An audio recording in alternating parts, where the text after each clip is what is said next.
Ladies and gentlemen, welcome aboard the Wright Flyer. I'm Randy Wright, and I'll be your captain on this solo flight special edition of our state-of-the-art radio program.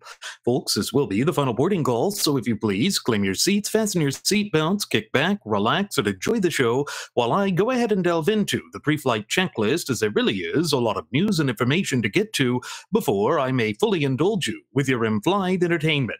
Well, folks, what we see happening right now with the gutless opposition party, or GOP, with respect to the effort itself has stalled. So now the new tactic and strategy is to, well, look, the so-called Affordable Care Act, or Patient Protection and Affordable Care Act, as it's known in the common American vernacular as Obamacare, is failing under its own weight. Well, that's not something that I believe we should take much solace or comfort in. I believe that the reason for this is that we should all know that Obamacare was designed originally to fail. Its entire purpose and impetus was to push this nation ever closer to accepting so-called single payer. In other words, socialized medicine. And of course, the frothing at the mouth Fabian socialist leftists will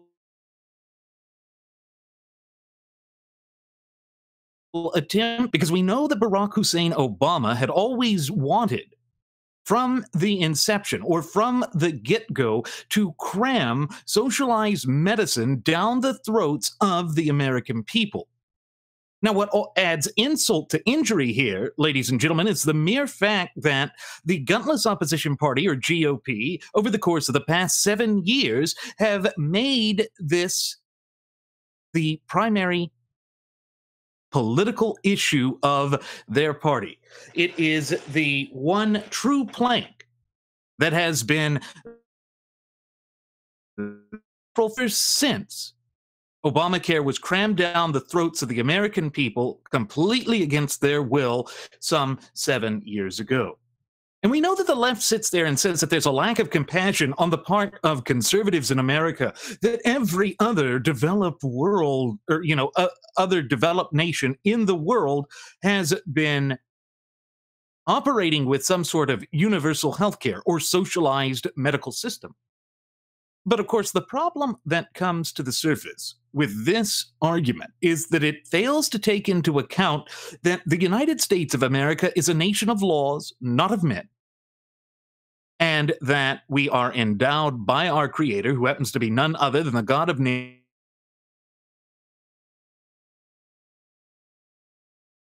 and foist some sort of redistributive scheme or some sort of socialized healthcare plot onto the American people, then we are actually operating in a way that is violative of those rights.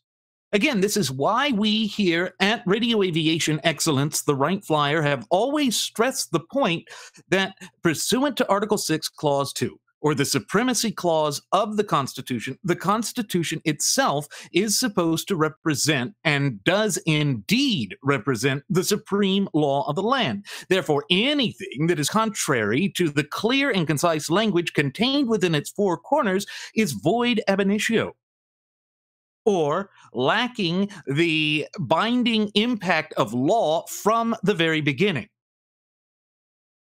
But you see, when we turn our backs on it, when we allow our system of polity to devolve into a mere spectator sporting event where we cheer for sides simply because of a particular letter after the name of whatever candidate or elected official it is, we lose sight of what it is that matters to us, what it is that composes the overarching impetus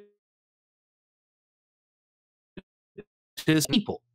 And yes, there will be ramifications for the Republican Party for failing to live up to this litany of promises that they have made throughout the course of the past 7 years. They have bamboozled of their party is certain of committing. I wish it wasn't the case. I wish that I had words of comfort and solace to convey unto you as we see this going forth, but there really is no way around that. That really is the magnitude of the problem that we're facing, And again, unfortunately, it shows no signs of improving within. Sure. And therefore, what it really comes down to is that we, in our capacity as United States citizens, have to sit back and wonder where accountability has gone. Accountability is something that is lacking within the modern system of American polity. And ladies and gentlemen, it shows no signs of improving, at least within the foreseeable future. I wish this weren't the case. But what other inexorable conclusion could sane, rational, logical thinking human beings use when examining the totality of the circumstances with a modicum of objectivity? We have been down this path before. And again, it simply reiterates the truth that what has been happening and what continues to be ailing and afflicting us in this situation is the republic of ours, we the people of these United States of America. And I'm not saying this to be a fearmonger. I'm not saying this to just keep rehashing the same issue time and again to the point of it reaching episodes of our state-of-the-art radio program. But it is an undeniable truth. It is something that has come to the and shows no signs of improving, at least within the foreseeable future. So we know that the gutless opposition party did make some sort of an effort to do what we'd call lightweight repeal. In other words, where they would keep certain parts and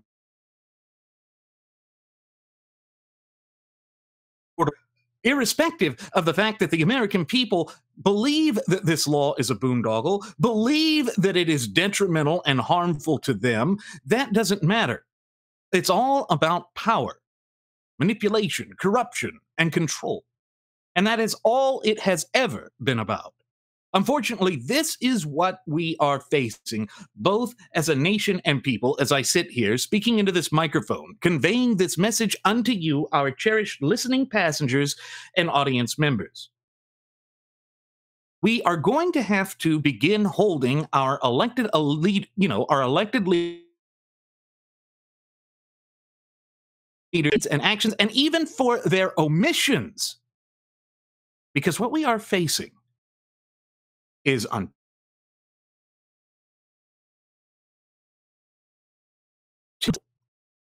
they can't live up to their primary promise. Throughout the course of the past 7 years,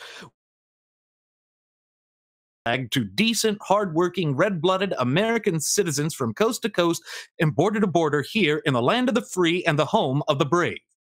But unfortunately, that is not the way that the rank and file of the graduates of Pavlov's School of Journalism for the salivating mainstream media is going to cover this. It's not even the way that a lot of the so-called right-wing punditry and commensurate are going to shape this issue either.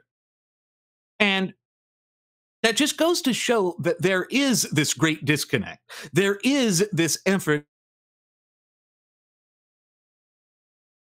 to bamboozle of the truth. And it's unfortunate. It is very unfortunate that this is what has come to the epicenter time and again signs of in the foreseeable future. Because it means that both sides of the political aisle are engaging in this sort of chicanery, are attempting to hold something that it's not something that lives up to what we expect from our system of polity. It's certainly something that should never be tolerated within an open, honest, but above all free society like that of these United States of America. But here we are, ladies and gentlemen. Here we are. We have reached a point, relatively brief yet illustrious history, where we are making excuses for the upper echelons of our federal government because the ones in it has unequivocally and beyond a shadow of the doubt devolved into a mere spectator sporting event. Minded of the sagacious advice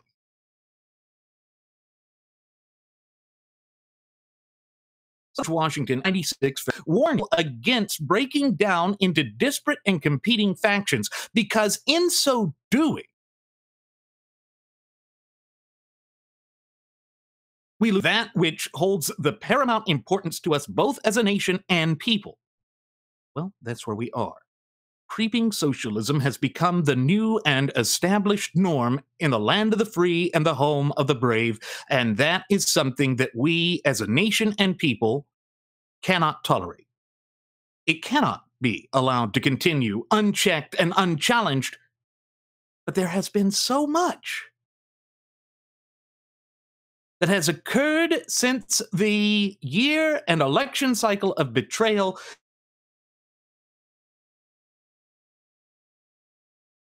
where it's have lost sight we are and what our duties, obligations, but above all responsibilities are. Citizens, ladies and gentlemen, that is a truly unfortunate development because it means that it is going to be all the more difficult for us to come together standing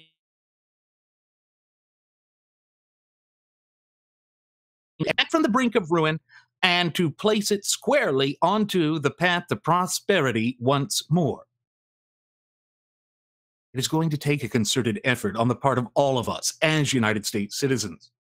And I fully realize that this is far easier said than done, but done it must be. And if there are any people on the face of God's green earth who are truly capable of accomplishing this, it is the American people. But you know what? It means that we have got to get back into striving to be that virtuous people that the founding father Sam Adams said that we had to be in order to be a strong, vibrant, and dare I say robust representative republic as our founding fathers all originally to be. And so when we come to the issue of healthcare, we have so many in America, in fact, on both sides of the political aisle, that have started to view healthcare as a right.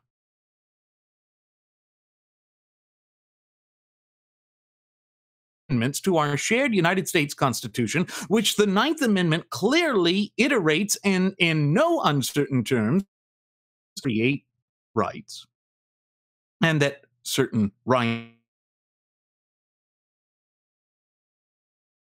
are not afforded protection within the four corners of the Constitution and the Bill of Rights. All of a sudden, we come to the discovery of the simple fact that healthcare is not a right. It is a responsibility on the part of each of us to provide it for ourselves.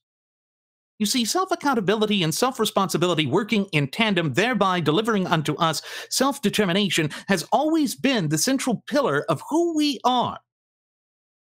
It defines our national heritage, character, spirit, but above all, identity. And that is something we should not change. That is something we should not look to change. Because the moment that we start to depart from that, it's the moment that the government as some sort of an end-all, be-all solution for the cornucopia and plethora of problems we face, both as a nation and people. But ladies and gentlemen, as I have so frequently stated on previous episodes of our state-of-the-art radio program, nothing could be further from the truth. Unnecessary evil. That is the way that our founding fathers advanced on it to the great breadth and scope of power that it has achieved and attained in the modern era of American politics. So you see, we have to be careful. We have to always take a moment of pause to reflect upon just exactly what it is that we represent and stand for as a nation and people. It means that we can't run away from our duties and obligations. It means that we shouldn't run away from them either. And unfortunately, that has not been the thing we've been doing. We've been turning away from it. We've been turning a blind eye to it. We've been ignoring that which matters to us. And again, it's due in no small part to the fact that we've allowed ourselves to break down into disparate and competing factions.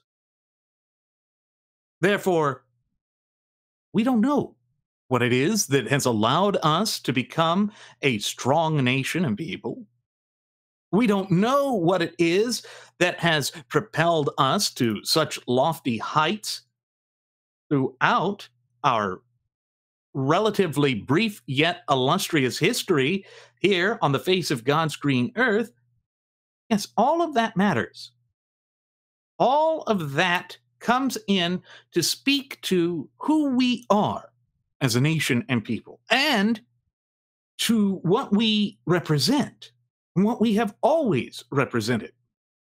Now, again, all of this may seem abstract on the surface, and I'm sure many of you may be wondering, well, Randy, what the hell does this have to do with the whole notion of healthcare woes? Well, it has everything to do with the way that they are attempting to paint themselves in all of this. You see, what they want and what they have been doing is to garner control for the federal government well beyond the acceptable limitations and constraints that have been placed on it by the clear and concise language contained within the four corners of our shared United States Constitution. The reason they do this is they don't want to be held back by this that is, by its very nature and design, one that is supposed to be limited in scope, application, and reach. That in the modern system of American polity, where so many have been let a government be-all solution to the plethora and cornucopia of problems that we face both as a nation and people, they can't fathom the government. They've erroneously concluded that government is some sort of a benevolent benefactor, when in fact nothing, and I mean truly nothing, could be further from the honest to God's truth. That's where we are. We're at a position where the truth has been thrown out by the wayside. We've reached a that and hold deep and significant meaning for ourselves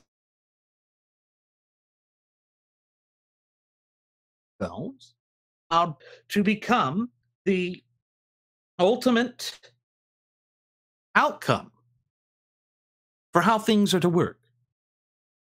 We've turned a blind eye to that which matters, to that which nourishes us and encourages us as a nation and people.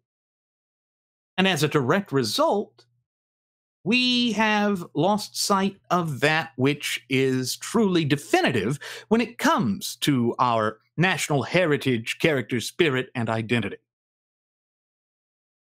Now, the left is just absolutely loving this, that the gutless opposition party, or GOP, has shown itself to be completely feckless and completely without direction when it comes to doing the signature campaign promise that they've made throughout the course of the past 7 years. Why? Because that shows them that they have a narrative that works now. The Republican Party really is just an obstinate party, the party of no. Why? They've had 7 years to plan and formulate this.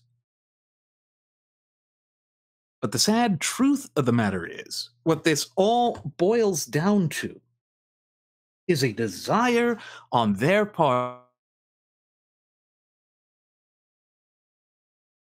to keep the violent supreme law of the land, our shared United States Constitution.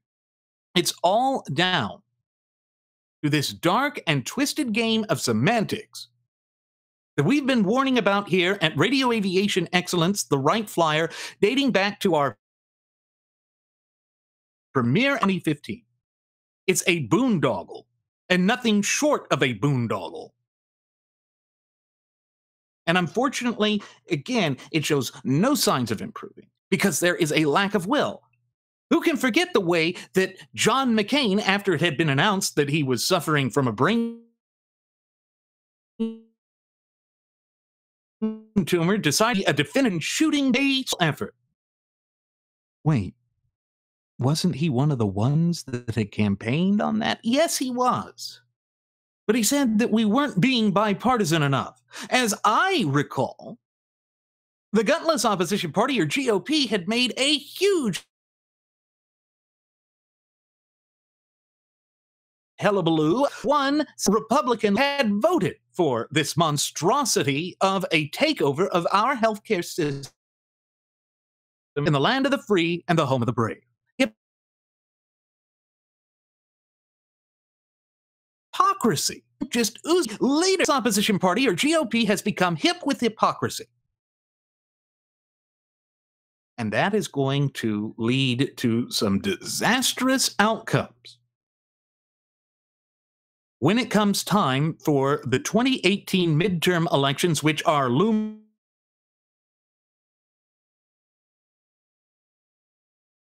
right. Betrayal, failed promise after failed promise, and the excuses will continue. Excuses are now that, well, look, just because we didn't get a repeal out, that's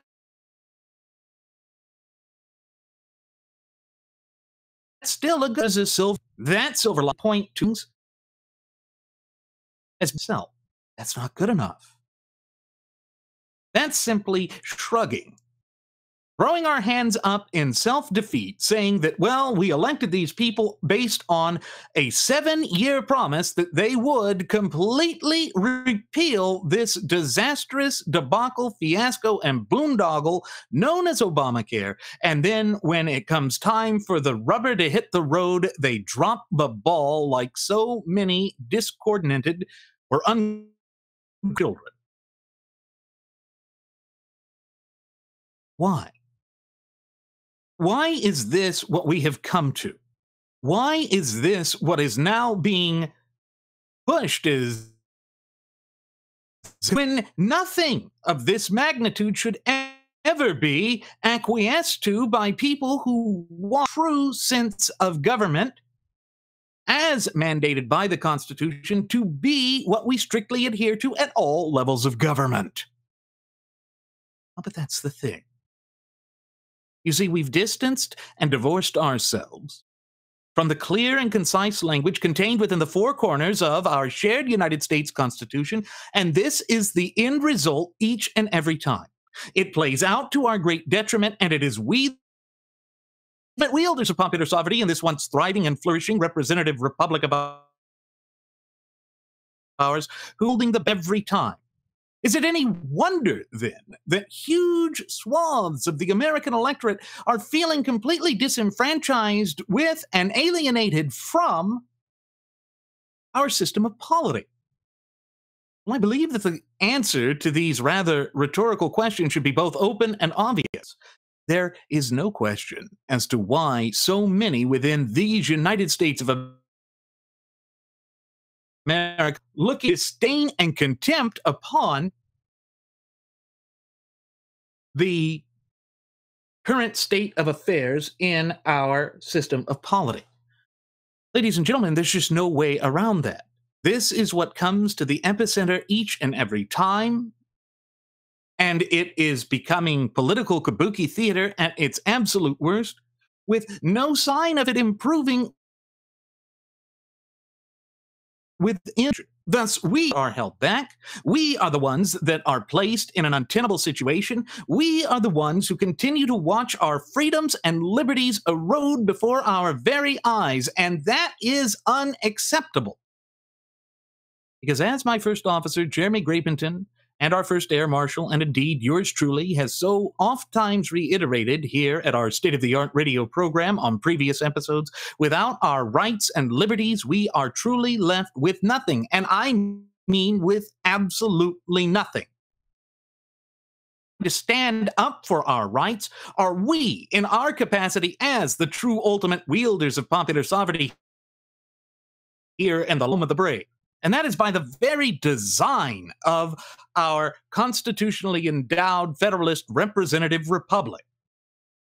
But you see, you have to have a fluent and working knowledge and understanding of our shared Constitution, and thereby your fundamental and inalienable God-given rights in order to be able to proactively maintain, safeguard, and stand up for them. See, again, those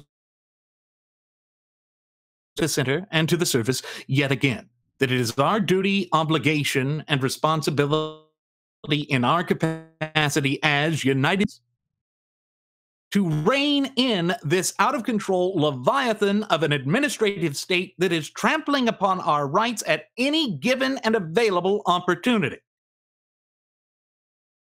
I wish that wasn't the case. I wish that we could more easily get around this fact, but there is no getting around that fact. That is what is there.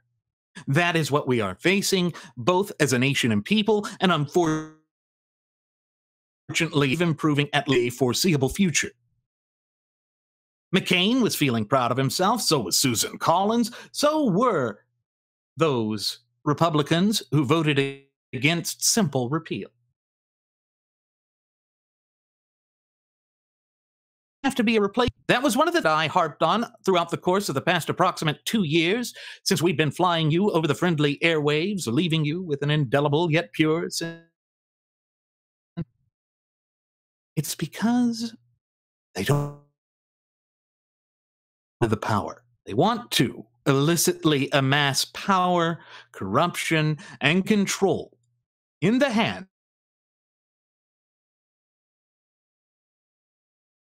to the fundamental natural law tenets that have been the basis of this nation, drawing back to its inception some 237 plus years ago, ladies and gentlemen. They don't want to do that because it means that they would have to curtail their own power. Fly off the hog on the gravy train as a decent, hard-blooded Americans are doing everything in their power simply to maintain quality standard of living. You know, that's exactly what the visionary Zygmunt Dobbs warned about in his magnum opus of Keynes at Harvard back in the 1950s and 60s. That the frothing of the mouth Fabian socialist leftists would attempt to infiltrate both sides of the political aisle and spectrum. That they would use fluff terms, vague and ambiguous terms, to bamboozle the American people, and all the while they would be implementing overzealous and draconian regulations impossible for, to the that impact us on a daily basis. Well, here we are.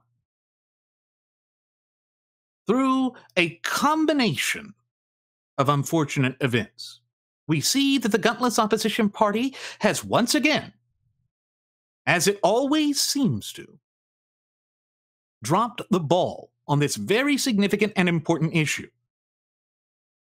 And again, I don't foresee it improving anytime soon. Anytime soon. So it's interesting. There's this little piece that was put out at 11:01 a.m. today, which is August 4th of 2017, by Guy Benson over at Town Hall.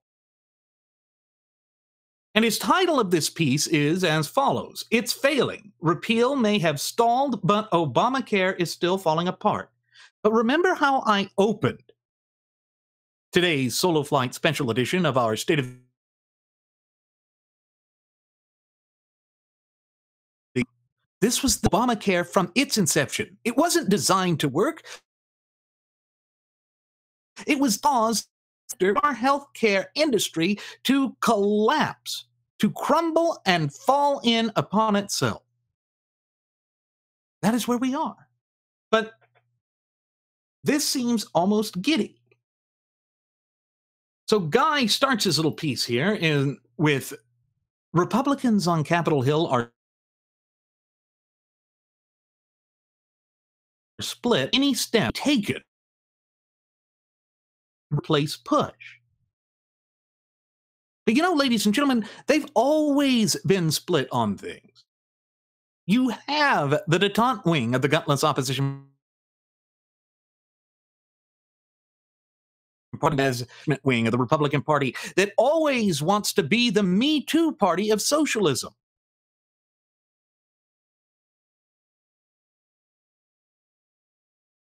Ones are no base of their party. You know, they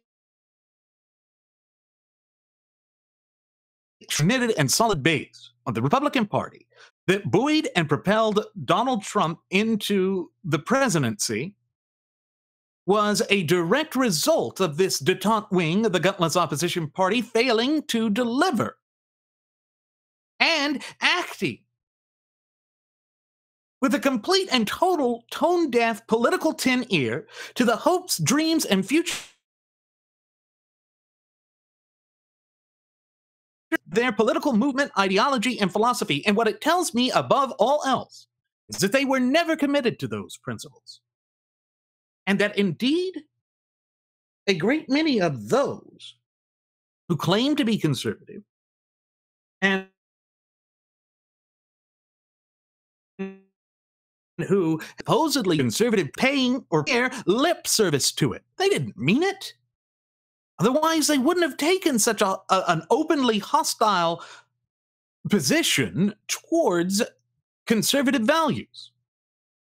And you see, when you sell out your heart and soul, and when you stand for nothing, you will fall for anything. You see, that is the dire straits that we find ourselves in currently as a political movement and ideology. We are being pushed in a direction that we never should go, either as a nation or as a people. But that is just par for the course, or so it seems with this fast-paced, modern system of American polity, where self-accountability, self-responsibility, and therefore, above all, self-determination have been thrown out the window. But ladies and gentlemen, America and Americans always do best when the American people, who are the true ultimate wielders of popular sovereignty, are a self-determinate people. See, that is something we cannot ignore. It is something we cannot turn our backs upon, yet that is exactly what has come to the epicenter time and again, to the point of it reaching ad nauseum. And we have to ask ourselves, how long are we going to allow this to continue unchallenged?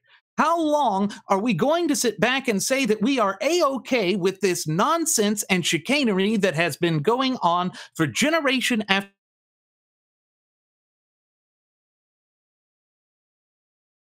6 views? And if you look at what is happening here in the heart of the land of the free and the home of the brave, there are no signs of this improving.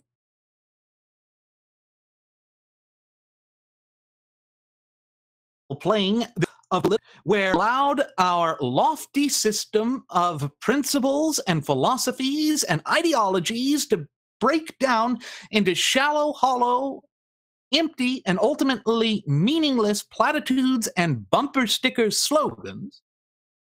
For what? To what purpose does it serve? What do we gain out of this, either as a nation or people? For the life of me, I can see no substantial, meaningful, or even significant gains that we achieve from it. Instead, I see the chicanery continuing unfettered, unchecked, unchallenged. I see the inexorable push of incrementally forcing this nation to go ever further to the left and to disregard the supreme law of the land, which again, pursuant to the Supremacy Clause found in Article 6, Clause 2, of the Constitution is none other than our shared United States Constitution itself.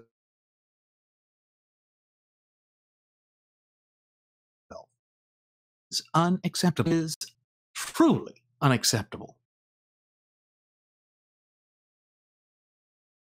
They can't get its head together, can't get its act together, speaks volumes about whether the voters and the electorate are going to trust it in the looming midterm 2018 elections. The way I see it, a bloodbath is about to ensue in the heart of the land of the free and the home of the brave because of this incessant failure on the part of the gutless opposition party, or GOP, to stand up for the cornucopia of promises and to deliver upon the cornucopia and plethora of promises they've made throughout the past 7 uninterrupted successive years. They were never serious. It reminds me of a question that my first officer, Jeremy Grapenton, likes to ask time and again. Were they lying then? Or are they lying now? Or have they been lying the whole damn time? Well, folks, when we look at the totality of the circumstances, and in an objective fashion, it would certainly appeal to rational minds that they have been lying this entire time. That they have been untruthful, that they have been foisting ulterior motives on the people, and that we are once again the ones left holding the bag. We're going to watch things spiral out of control. Cloward and Piven all over again. Recall that Cloward and Piven, being those egghead academicians out of Columbia University in the 1950s and 60s, wanted to overwhelm the welfare system that were created by the government in the first place, so that we would create a permanent entitlement state that would work in tandem with this out-of-control leviathan of an administrative state, which is ultimately unaccountable to the true ultimate wielders of popular sovereignty in this once thriving and flourishing representative republic of ours, we the people of these United States of America. That's what it is. And both sides of the political spectrum have been engaging in this chicanery. And yet the pom-pom waving cheerleaders, the sycophants, whether it be the rank and file of the graduates of Pavlov's School of Journalism for the salivating mainstream media, or whether it be the so-called right-wing punditry and commensurate, such as Lush Bimbo, meaning Rush Limbaugh, or Laura Inkampf, or Sean Hannity, they're not standing up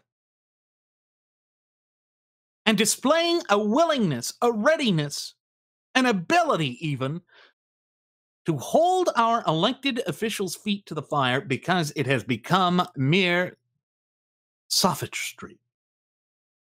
We are sophomoric. We're playing a game. It's about ratings. It's not about a movement. It's not about standing for anything. It's not about representing anything in particular. And so in the end, again, it is the American people who are left holding the bag, who have to pick up the when all falls, most assuredly will. That cannot, must not, shall not, and will not be allowed to continue unchallenged. Because if we keep ignoring it, if we keep turning our backs on it, the up-and-coming generations, and indeed those generations which have yet to be born. And think back for a moment, ladies and gentlemen. What is one of the few duties, obligations, and dare I say responsibilities that have been placed squarely on our shoulders in our capacity? The United States is not securing the blessings of liberty, not only for ourselves, but for our posterity. In other words, for those up-and-coming generations and those generations which have yet to be born.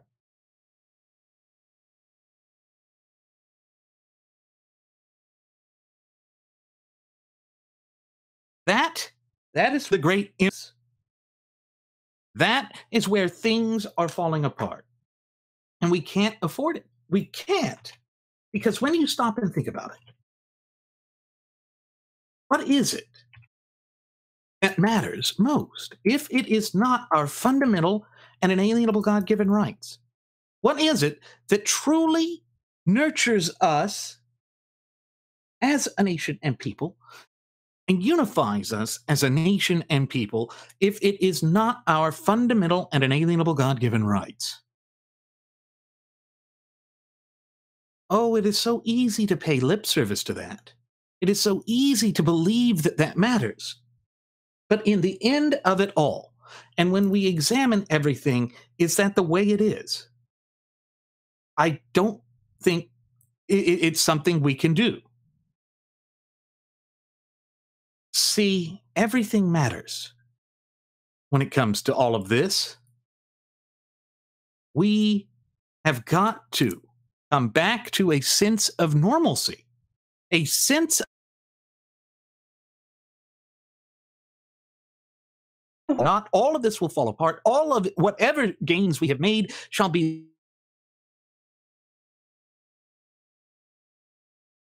sophistry. And again, I do not believe this is something we can afford to allow to come to fruition. It is not something that we can afford to bow down to and acquiesce to, because that is not our nature, our character, or even our spirit as a nation or people.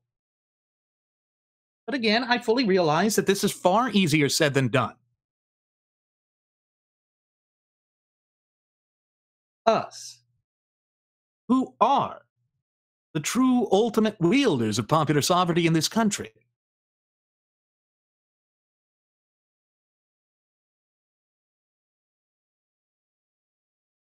we delay,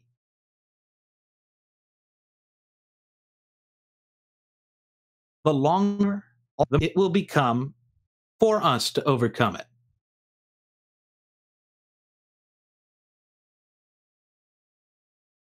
So go ahead and do is bring this episode to an end. We will discuss this in further detail when I'm not having so many problems. Thank you again for tuning in. We do hope to see you again next time. Please